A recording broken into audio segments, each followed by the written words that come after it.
I'm having to pick my Seminole pumpkins. I've already picked a couple that were actually closer to being ready because we're supposed to have a freeze tonight. And they're pretty solid. I just busted a couple for the chickens and they were hard to bust. I'm hoping that I can let them finish off in the windowsill. I tried to leave as much of the stem as I could. I have several more I need to pick, but I'm gonna bring these in and then come back and get some more. Our weather has basically changed overnight. So I'm starting with this massive comfrey.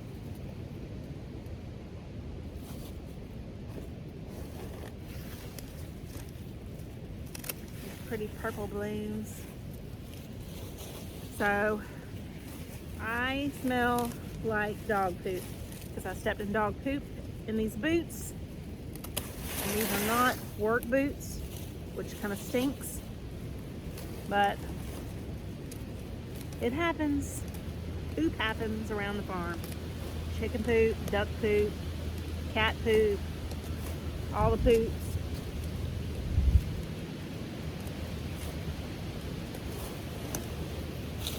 So we thought our barn cat, our new barn cat, Tom Kitten, who has literally only been here like 3 weeks.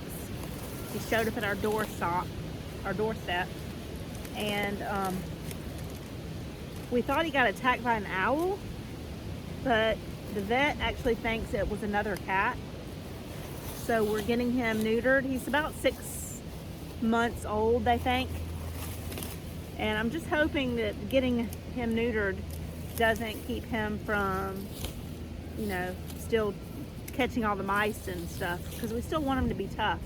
So I don't know if anybody else has experience with that that's watching, but I'd love to know anything you can share with me about that. I'm just glad he's going to be okay.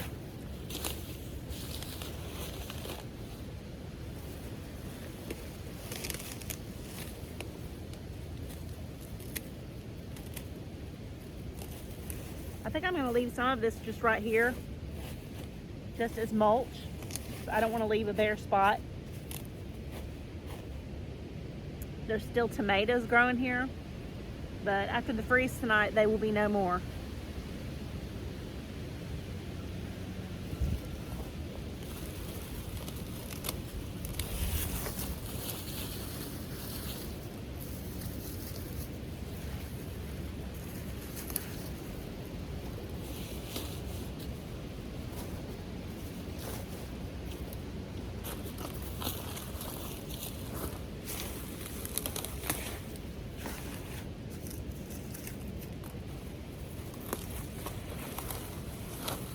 If you're using comfrey to make a salve, you have to dry it out first. Otherwise, the water that's in the herb will cause it to like mold. So when you're making any kind of tincture and soaking herbs in an oil, you've got to dry it out first. Now, if I'm making an oximal, I don't do that. I use fresh. I think people do that differently. I know other herbalists who just use it as it is. I'm not an herbalist, but I just play one on TV.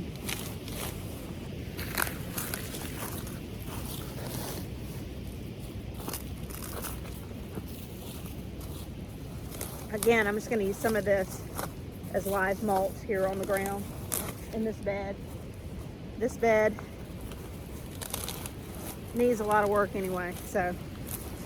And honestly, I think that this comfrey was doing so well because the soil in this bed is not that great. I've noticed that comfrey doesn't do great in soil that's, you know, really nutrient dense. At least that's been my experience. So I'm leaving the rest of that. I'm leaving the rest of this just to cover the soil. I've got eggplant. So many eggplants that we're just getting going, and we're not going to get any eggplant. And I did start it early. It's not like I didn't. Eggplant and peppers are slow to get going, y'all. I don't know how early I can start them because you don't want to put them out here when it's too cold. And I feel like our weather has changed a lot in the South. Well, everywhere, I guess. Used to, you could plant things earlier, but now I feel like we get frosts, these sneak frosts in the late spring that have bit me in the butt many times, killing my tomatoes and stuff. So it's definitely like a delicate balance, and Mother Nature, you know, wins every time. So got this basket kind of crammed with comfrey, and it's actually pretty full. So we're gonna go, I'll put it in my dehydrator and show y'all. It's just a cheap one, actually. I have a plug-in dehydrator that's actually going right now that is inside, and I have peppers in it that are either cayennes or chilies. I never have decided what they are. Hopefully this year I'll probably finally figure out some labels that I can get that will not fade. This I took some of the pumpkin vines yesterday to the chickens, and I'm telling you, they had my arms tore up. Like, I had whelps all over my arms. It was sad. Here's more comfrey here that I think I'm going to try to get to. Let's go see how much I can fit in here. This is the dehydrator I've had for a few years that you just hang, and I like it because you can zip it up. I love to hang things, but since this is outside in my unfinished garden shed that's still needs work, I'm just gonna put it in here so it'll at least keep the bugs and stuff off of it. So there's a lot of moisture in these, which is why we're dehydrating them. If I'm gonna use them for salves, I'm gonna need 2 hands for that.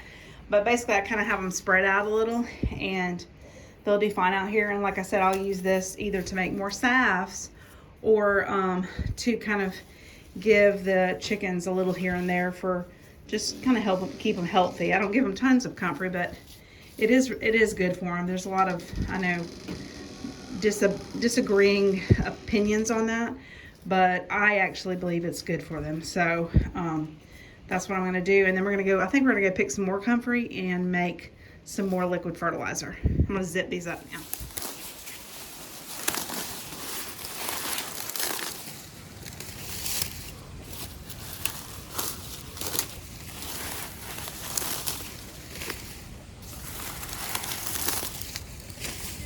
What you doing, Miss Bubbles? You's a good girl. You're a sweet girl. Yes, ma'am.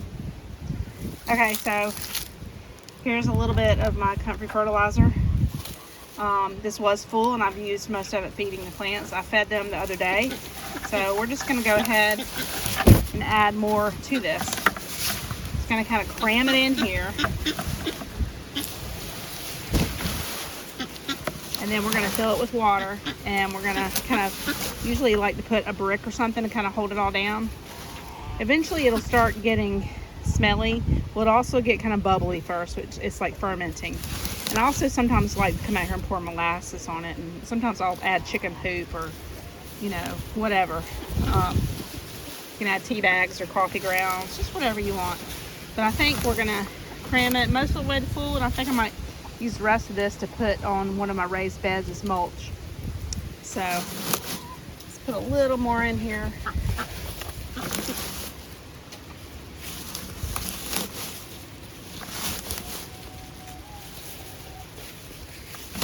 think that's probably all I'm going to use.